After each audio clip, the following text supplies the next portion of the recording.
Hello and welcome to the Sociology Show podcast. My guest for this episode is Jon Alexander, the author of Citizens, Why the Key to Fixing Everything is All of Us. Jon, thank you very much for joining me. There it is. There it is. For those of you watching in video form, I'm just holding up a copy of the book. It's very exciting to have written a book. Nice to be here. Thanks for having me. Thank you, Jon. I always ask people to start by saying a little bit about who they are and what they do, if you don't mind. Yeah, absolutely. As you say, my name's Jon Alexander. I wrote a book called Citizens. I also co-founded an organisation called the New Citizenship Project. And really, all of my work in the world is about trying to support and catalyse what I see as a very possible shift in what I call the story of the individual in society in this moment in time, and I think about that as a shift from consumer to citizen as that sort of underlying and guiding narrative. Thank you. And I think it's really important. I've done a little bit of background research and I was watching your TED talk. I think it's really important to learn about your journey in terms of what you did in a former life before you wrote Citizens, because I think it's absolutely key, isn't it? Yeah, as a professional critique and dismantler of the consumer story, having spent 10 years working in the advertising industry, it's quite an interesting place from which to do that. So I basically stumbled into the advertising industry out of university and fairly quickly started asking deeper and deeper questions about what the role of that industry really is in the world. There's a kind of critical moment for me when my first boss described my job to me by saying, what you've got to remember is the average consumer sees something like 3,000 commercial messages a day.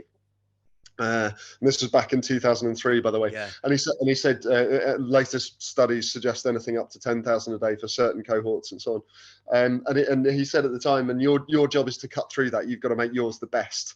And for a while, I was kind of happy with that. But then over time began to kind of zoom in on the first part of that sentence and start asking those questions. But yeah, absolutely. I think it's too easy. I think maybe.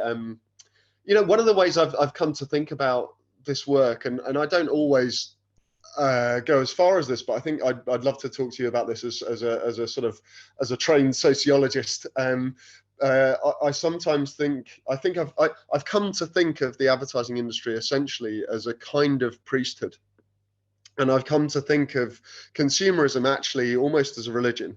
In fact, I would say as a religion. Like, what is Black Friday if not a religious festival?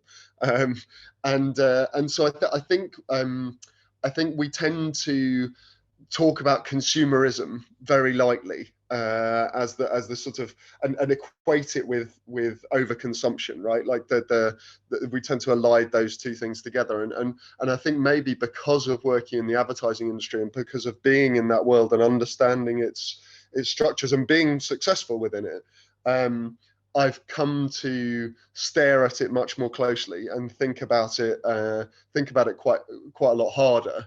And in many ways, like when I say the word consumerism, in my head it's got a capital C and a hyphen between the consumer and the ism, because it's like it's not just the phenomenon of overconsumption, it's the social system that exists when the dominant story of the individual within the society is the consumer.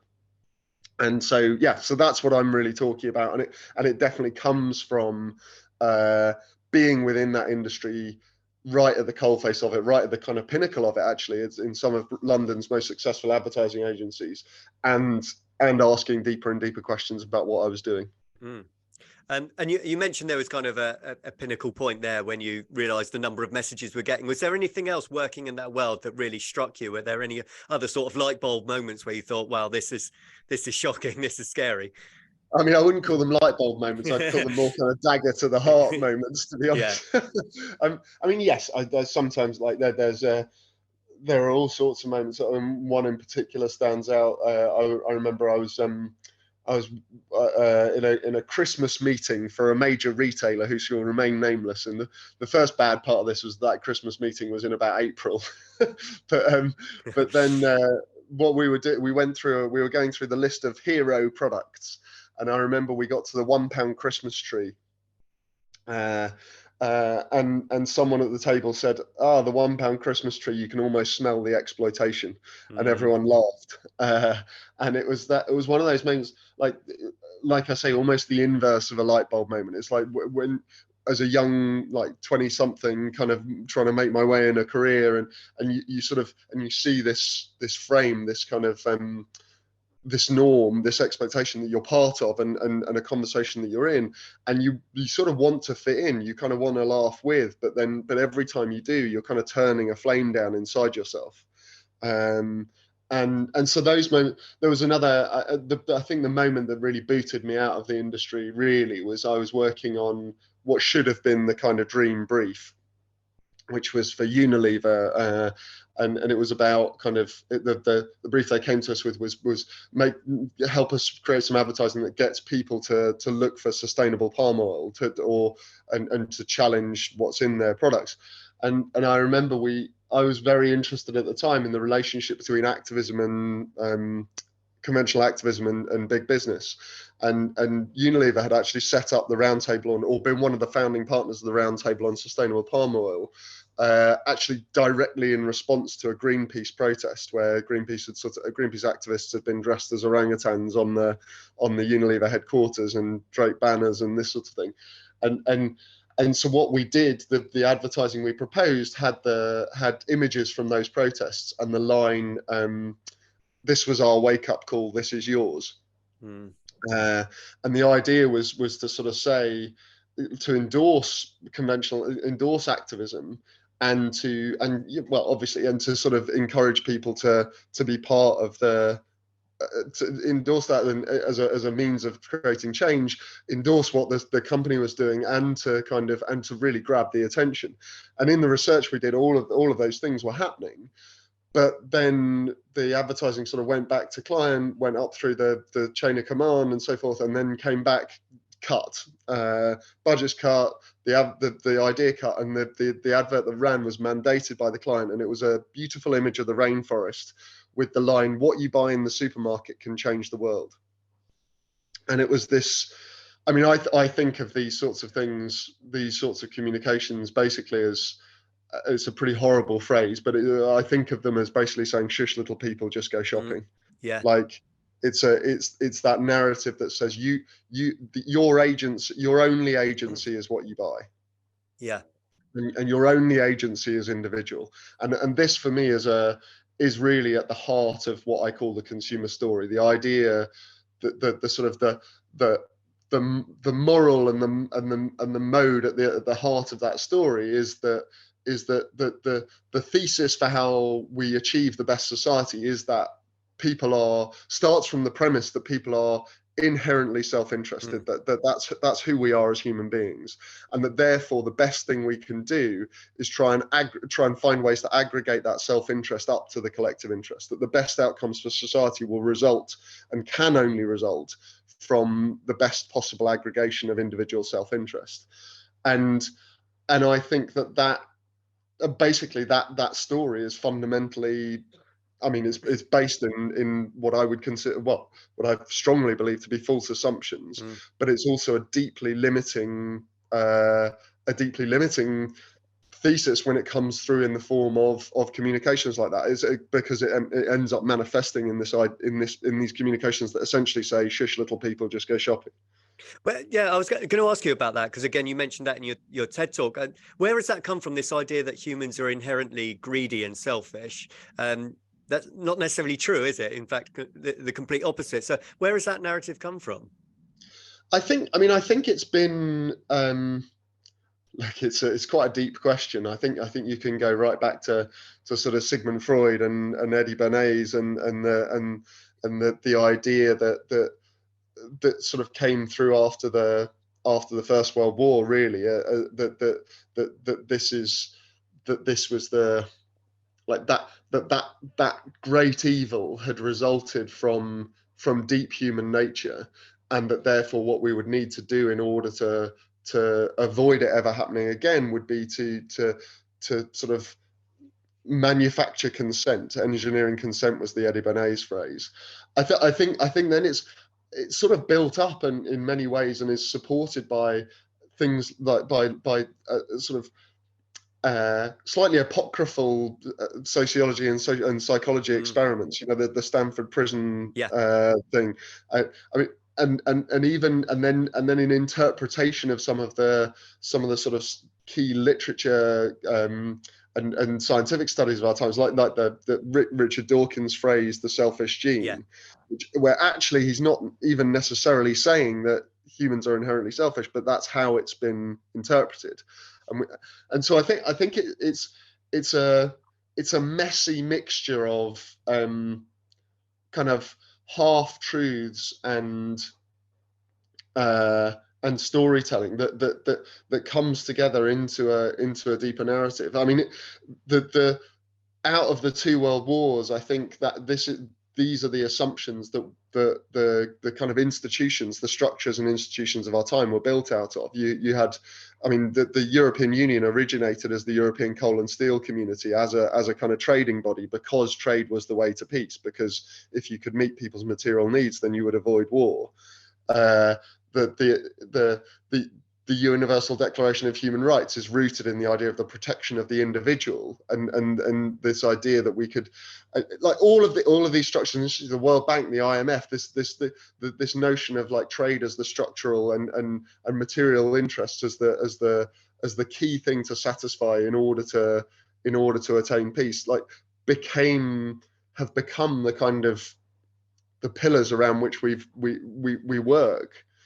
And then when you start to pursue that fully, and you have advertising and marketing, but not just advertising and marketing, but also measures of success like a consumer confidence index that plays such an important role in forming policy and so on. And like it's not one thing. It becomes a kind of ecosystem of what I would call kind of rituals and totems that structures the whole, invisibly kind of structures how we think of ourselves. Does that make sense? It does make sense. Yeah. Sorry, I was just going to apologize if you're listening and you're getting any background noises. It's not me or John making those strange noises. I've got my dog sat on my lap. He's making some grunting sounds.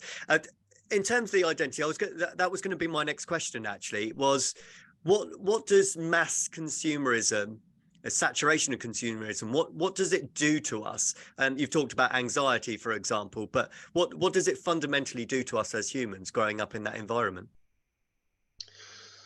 I mean, I think the deepest thing is, I think it tells us that we're not up to the challenges we face, that we're not good enough to solve the problems of our time. Like I think of it actually as almost a kind of species level self-hatred construct. It's like the message, the fundamental thing is it diminishes our agency and it restricts our idea of ourselves to this idea of being isolated, independent individuals. One of the reasons I say that I think the consumer story is, so I fundamentally believe in this moment in time that this story is collapsing around us. And the reason I think that is happening is because the story itself has given birth to, like, the great challenges of our time are consequences of the story, and you can't therefore solve them from within its logic. So we have I would say that the three biggest crises of our time that then end up causing an awful lot of the others, I think the crisis of loneliness and mental ill health is caused by, is a symptom of the fact that the story we are living within and working from is a story that says that we're isolated, independent individuals, and so can't understand and can't create space for the deep needs that we have. We have a crisis of inequality, and we live within a story that says that society is a ladder you climb and everything is a competition, and the right thing to do is to accumulate and climb above the other. And we have most profoundly, to my mind, we have an ecological crisis, and we're living within a story that says we're separate from nature, and that the accumulation of material possessions is the path to happiness. Like you just can't solve the challenges of this time from within the story that created them. It's the sort of, is it an apocryphal Einstein quote? I'm never sure. But the result of that is that because we're working from within that story, the cracks are forming everywhere, and as a result, like the opportunity of the moment and the exciting thing is actually, like, for all that I have stared pretty hard at the consumer story, the thing I spend all of my time doing, like my organization is called the New Citizenship Project, not the Consumer Doom Project, right? What I work on and what I believe in and what I spend my energy feeding is this rising and always present and ever deep within us story of humans as citizens. And that's sort of where I think the excitement is, and where the deep possibility in this moment in time is. Yeah, and talking about that possibility for change, I just made a note of some of the words that you've talked about. So interdependence, participation, creativity to facilitate. Do you want to say a little bit more about that? What would, if we were thinking about the ideal world, if we were moving away from consumerism to citizenship, what would that look like?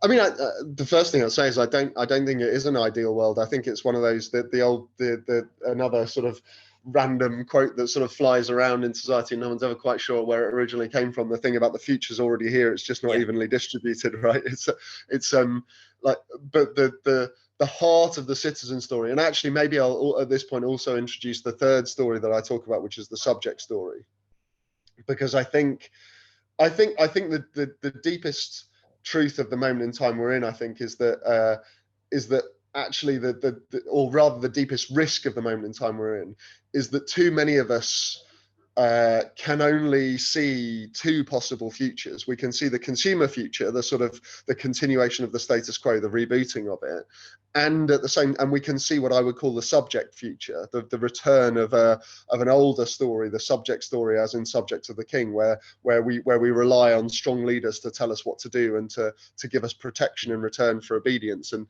which is essentially the kind of authoritarian future. We all know and can feel and can see that rising. And the danger of the moment is that those become the only two futures we can see, and so we become trapped because neither can offer us the answers. But at the same time, what I think is also emerging, and like I say, has been present in humanity throughout, and is arguably the deepest truth of who we are, is this idea of the citizen future. And this is rooted in a story of ourselves that says humans are by nature collaborative, creative, caring creatures who can and want to shape the world for the better. The corollary is that we're also storytelling and story dwelling creatures, and so when we need the stories, we need these things to tell us who to collaborate with, what to care about, what to create. And so when we're trapped in a consumer story, we can't act. But what's happening all over the world, and my favorite story in the book is the story of of how the Taiwanese government responded to the arrival of the pandemic. And what they essentially did, there's a whole backstory that we could go into if you like about how the citizen story kind of took hold in Taiwan. But where the pinnacle moment came in 2020, while everyone else was entering the subject world and going into lockdown and so forth, the Taiwanese launched a national crowdsourced response. They talked about the three principles of their response being fast, fun, and fair. And they said that they would, and they set challenge prizes for people to create apps that would track case outbreaks and PPE availability and all this sort of stuff. They even set up a phone line where anyone could ring in with ideas for how the country's response could be better. And there's a story of a 6-year-old boy rang up and said, the boys in my class don't want to wear their face masks because they're pink and they think that they're girly. So you need to do something that makes pink face masks cool. And I think you should work with the baseball team. And 3 days later, they had half the Taiwanese baseball team, the little boy and the president, all on the national televised press conference in their pink face masks. Amazing. And it's like this they talked about participatory self-surveillance. They never went into lockdown because they shared the data and gave, and it's this idea that actually, and I mean, Taiwan's a nation of, I still can't understand. I mean, at one level I can understand, which we might come back to, but part of me still just can't cope with the fact that no one was talking about what Taiwan did. And it's a nation of 23 million people. We were all talking about Australia and Sweden, and these are like comparable or smaller nations. And there was this nation that's come through this whole thing with the second lowest death rate anywhere in the world without ever having gone into lockdown. And we're not looking at them to understand what they did and what we might do. It's kind of mind blowing. But I guess the whole thing I'm trying to say is like that. It's not even an ideal future. It's not a utopia. Like there will still be the world I'm describing as possible isn't perfect, but it is a world where the way I would describe the strategy in this world, if in the subject story, the route to the best society is to keep our heads down, do as we're told, get what we're given, because the God-given few know best and they'll lead us. If in the consumer story, the route to the best society is pursue self-interest, because that will magically aggregate to the collective interest. The strategy in a consumer society, in a consumer future, is we need everyone on the pitch. Like, that all of us are smarter than any of us. We need to tap into the ideas and energy and resources of everyone in order to face the challenges of our time. And when we do that, we create the space for us to work together in order to meet those challenges. And that's when the magic happens. And that's to me what the Taiwan example, among many others, speaks to. Talking about that, there seemed to be a little chink of hope when we had the pandemic, that I thought at one point this is going to change everything. You know, how humans work together. We're going to work less. We're going to be less materialistic and so on. And you had lots of people coming forward to volunteer to help others. And there was this real sort of ray of hope. 3 years on, I feel like we've slipped back straight into consumerism. You know, we're talking at a time when people are trying to charge £100 for a bottle of prime energy drink, you know, and trying to sell in that sort of mass scale. So what happened, Jon? I would have thought that if anything was going to change our move away from consumerism, a global pandemic would have been it. It's a great, I mean, so the moment, there was a moment when I like actually committed to writing the book instead of kind of faffing, and it was the day. Do you remember the day that the message changed in the UK? It was Saturday, May the 10th, 2020. It was the day. So we started. We went into lockdown. The government message was stay home, protect the NHS, save lives, something like that. And it was a subject story message, right? It was little people, like, COVID's an invisible mugger was the language, like, we'll look after you, you just. But as you say, what we were doing actually in that time wasn't being subjects, we were being citizens, like mutual aid groups, street WhatsApp groups. The NHS first responder scheme was set up. It was designed for 250,000 people to volunteer in 3 weeks, and it got 750,000 in 48 hours. Like, as you say, we were doing it.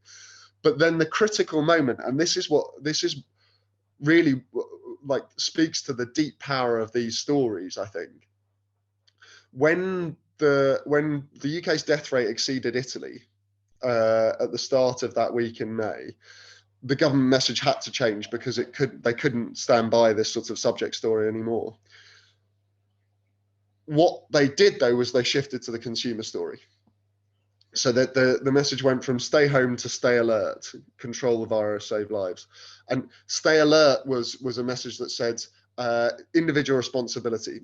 Like, if you look out for yourself, they'll look out for themselves. And if they get sick, it's their fault. You get, like, councils go back to providing services, not coming in behind mutual aid. You don't need to do that anymore. Like, it was back to normal was the kind of call. And, like, I mean, later that summer, if you remember, we even had a campaign called Eat Out to Help Out, like, explicitly co-opting the citizen instinct of helping out with the consumer mode of eating out. And I think what happened in that time was that the citizen instinct was kind of shushed by the stories. And this is the power of narrative, right? This is the power of these stories, is that when what we wanted to help, that's what we wanted to do. And then, but the power of government is to structure the narratives that can tell us how to do that, and to push us back into that shush little people, just go shopping mode. As I've been traveling around and talking about the book and talking about the Taiwan story in particular, in contrast with this, because there was a moment in the Taiwan story when the momentum was building. Way back, so this back in 2014, actually, what had started with a kind of grassroots movement became a major protest in 2014. And there was a moment when the protesters occupied the parliament in Taiwan, and the speaker of the parliament came under pressure to beat the protesters out. And what they'd been doing was kind of imagining a different role between citizens, the relationship between citizen and state with participatory decision making and so forth. There was a hacker movement called GovZero that had been enabling people to have the discussions about how government might work. And the speaker didn't boot the protesters out. Instead, he said that the protesters were debating the clause of the trade bill in good, sort of calm, genteel fashion in the Parliament building. And he said, this is what we should be doing. This is what the space is for. And in that moment, the whole story kind of shifted. And the reason I go into that is because I think these moments are so important, and the story and the narrative and the story that's told in these moments is so important. So the thought experiment I would give you is, imagine if on that day when in the UK the message changed from stay home to stay alert, imagine if instead it had changed from stay home to let's do this. Yeah. Right.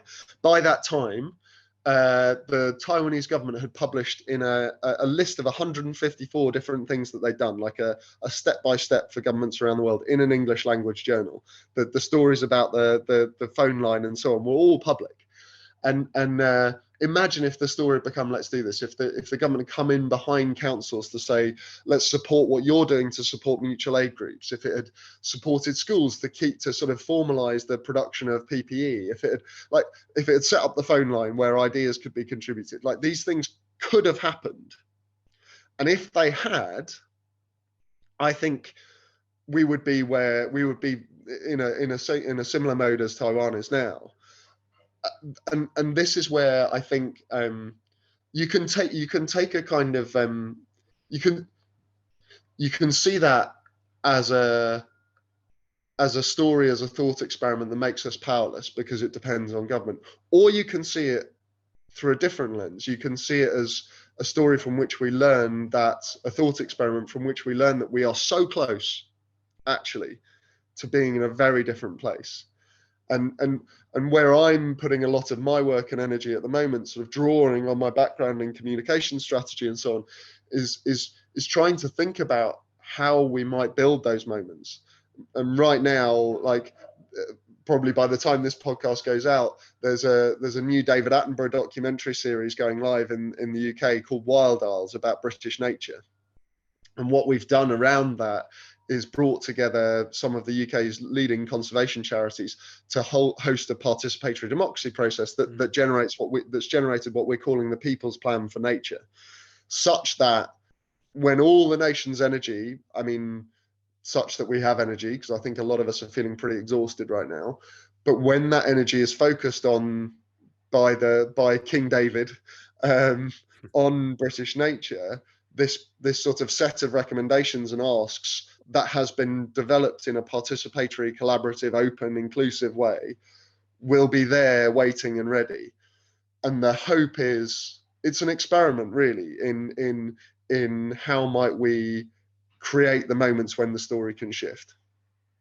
So, and that's go on. No, I was going to ask you if I was a case study, part of the experiment. Okay. Despite being a sociologist, I am very much guilty of being an over consumer.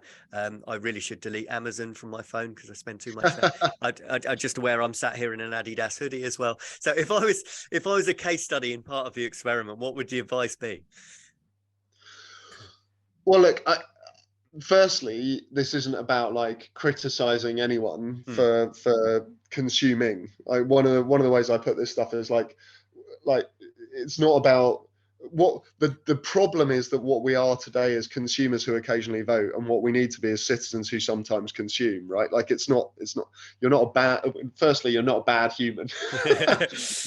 And it's interesting to develop that, because like actually so much of the sort of how to be good in our time is how to be good as a consumer, and says like you need to buy less stuff, you need to never use a disposable cup, and it's guilt driven.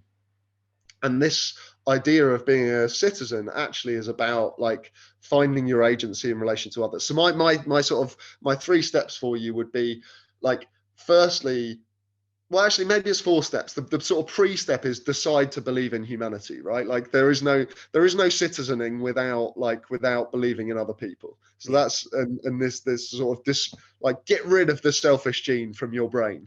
I think you're already there. Then the next step, the first like practical step is kind of choose home. Like what's the domain? What's the space? What's the community that you're part of? It might be geographic, it might be a workplace. I mean, it's probably sociology as a discipline, given that Yeah. you're running this podcast, right? Like, what's the domain in which you have some agency and where you can find others to build agency with? The second step is find those others. Like put the bat signal up, bring them together, like build that sense of community. And the third step, and only the third step, is decide what to do together. And the reason there's a sort of emphasis on the order of that, because I think, like I say, the essential thing of this is that the greatest agency we have as human beings is when we come together. The literal meaning of the word citizen is together people. And I like one of the examples I like to give on this is I've become really good friends with a group in Grimsby who now are called East Marsh United. And their work started 4 or 5 years ago, basically in outrage at a council meeting where one guy just got up and he was fed up with council meetings where like basically it was everyone blaming the council and the council pretending they could fix everything for people, and it just wasn't, and because it can't, back to the consumer story thing. And so what he did was he said, let's clean a street, let's start with something that we can actually do. And so the next night there were like 14 people clean up one street, met again 2 weeks later, more people. 5 years on, I think it is, they've now got a fortnightly magazine called The Proud East Martian. They've got a 6-monthly arts festival called The Sun and Moon, and they have last year they ran and successfully closed a £500,000 community share offer that in Grimsby's enough money to buy 10 houses, refit them using good local jobs, let them out as a social landlord, and create a sustainable revenue stream for the rest of the organisation. Now that and it starts with finding one another, finding the others, choosing to commit to the place where you live as the domain that you're going to work in, and then getting started.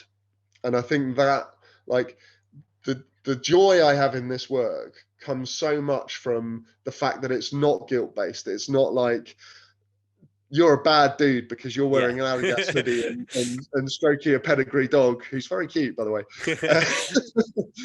And instead goes, look, we live in the world we live in. We're starting from where we are.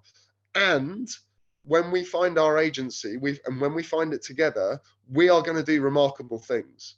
And when our institutions and structures of our society look at us as citizens and encourage us to do that, instead of shushing us and telling us that we're individuals and our only agency is what we buy, then we're going to transform this thing.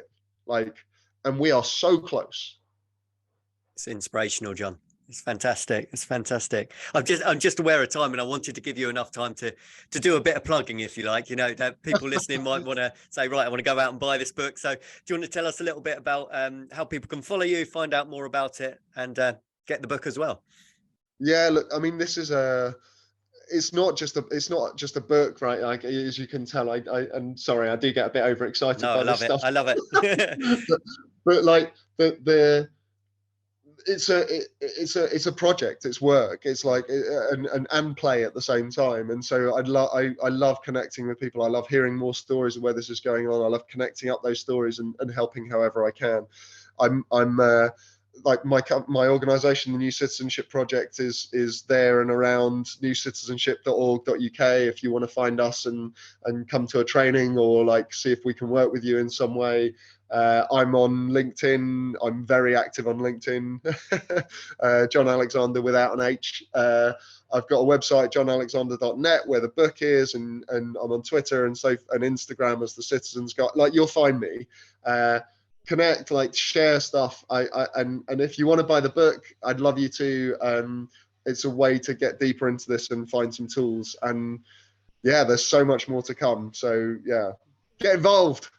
Please do. Yeah. Thank you, Jon. That's absolutely fantastic. Real food for thought.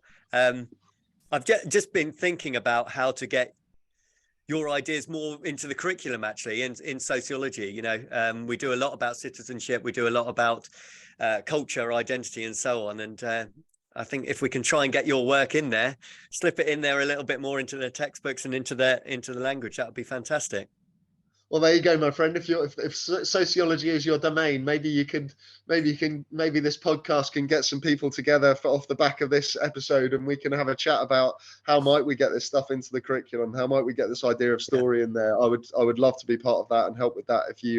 If some of your listeners get in touch and want to make that happen, that's what this vibe's all about. Sure, that's fantastic. Well, thank you so much for your time this morning, Jon. I really do appreciate it, and good luck with the project and for the future as well. Lovely to meet you, and your lovely pup.